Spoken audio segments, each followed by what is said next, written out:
All right, welcome back after that brief interjection. But go ahead and pick up where you left off. You were just talking about how you brought the associate in to speak with them. Awesome, thank you. So we brought the associate in, and then we actually had them review their timesheets in front of us. So we both to like confirm if they were going to admit to not being at work on time, just corroborate our story or our suspicion. And so, of course, they didn't at first. So then we pulled the video footage as well, and then after that showed proof, it confirmed our suspicion. We then communicated to the staffing agency and actually terminated their contract because not only was it theft of time, but then you also lied in a sense. And so we had to terminate their contract with us. We also had to reprimand our manager because you didn't follow our procedures with time as it pertains to time and attendance. You were just basically signing them off, and then we lost money because we had to actually pay those invoices. So not only did we terminate that contract, we also had to reprimand our associate as well. So they learned from that mistake, and then we went forward and had all of our associates, no matter if they're contingent or full time, use our time clock from now on, so we can accurately depict a right story. Yeah, and I think the most important piece of that outcome and like the way that you handled it is letting the manager know the why behind why it's important, because if they don't see the value in reviewing the time card, they just, click, click, click, click, click, but Right. it's losing the company money when the work isn't getting done on time and things like that. So really nice job with that.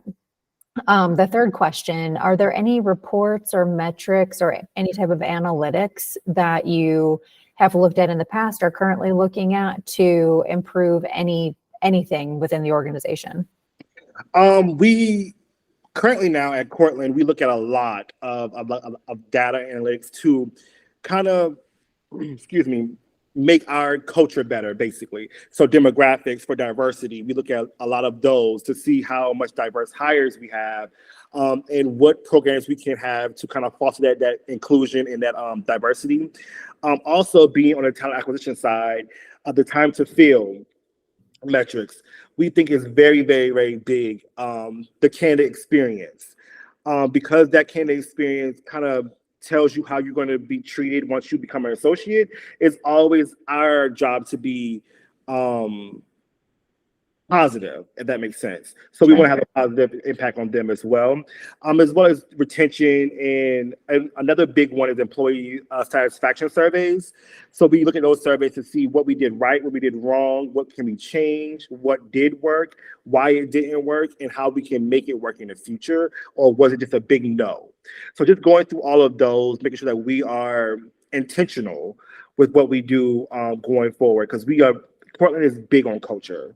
And so we want to make sure that we are honest with ourselves when we actually come to the table with different ideas. And so using those data and using those metrics to see where we lack and where we actually succeed at. So it's a big thing. Understood. And then, maybe you can give an example of, is there anything that you guys noticed about, for example, like the time to fill?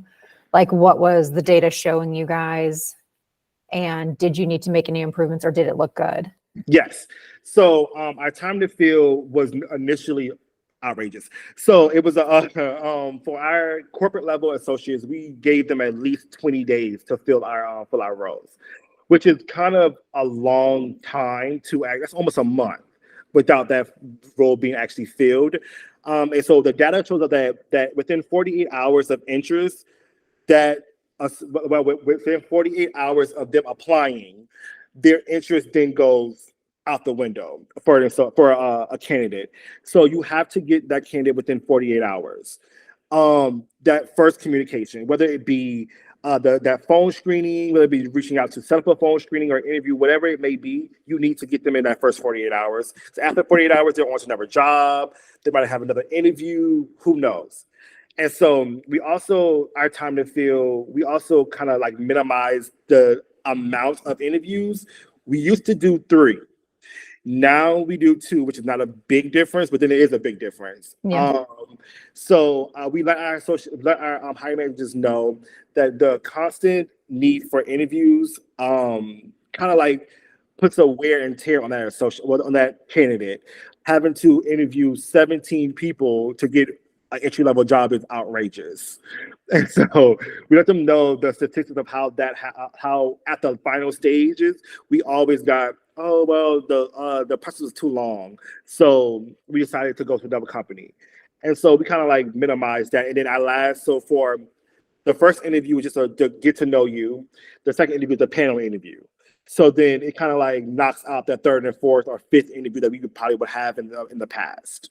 So it kind of helps us get a hold on that candidate experience again, if that makes sense. Yeah, absolutely. Thank you so much for answering that. No problem. And then last question, how have you, or what role have you played in coaching and developing employees, if not into leadership, then just maybe into next stages into their career? Sure. So funny thing, like I'm a DEI chair here at Cortland, and I actually was behind me with my colleague was behind the implementation of our mentorship program across Cortland. Nice. Yeah, so that's a big thing for me, kind of like partnering with Kronos as a software company, to kind of get the data behind how to select the associate and their mentor and mentee relationship, all that good stuff. So I was behind that, but more specifically, I actually have 2 junior HR professionals under my belt as a mentee type of thing. And so we do bi-weekly check-ins. We make our first check-in. We do SMART goals. So the specific goal, method, all that good stuff. Sure. We do that. Then we make an action plan as well. And then those action plans are actually placed on our software called Spark. So our VPs can actually see it, so they can see the progression of our associates. So I've done a letter of recommendation for them as well, collaborated with them if they need support. I believe that I sort of act like a coach. So I'm always able to support you. I'm maybe not always in the game with you or in that space with you, but you can always reach out to me and help and ask for help or things like that. So I'm really big on that, and just communicating constantly with our senior leaders to see what opportunities may fit their interests and kind of guide them to that actual next step. I think that's so critical. I think that helps with employee engagement and retention. Whether or not they want to keep on moving up, having that additional support, it does. I mean, it's all tied into feeling like that you have a supportive culture. So Correct. I think that's really admirable. Well, that concludes all the questions, but I really appreciate your time, Orlando, and I'm definitely going to get this over to the hiring manager over at Lembrook. Thank you so much for your time. Thank you. I appreciate it.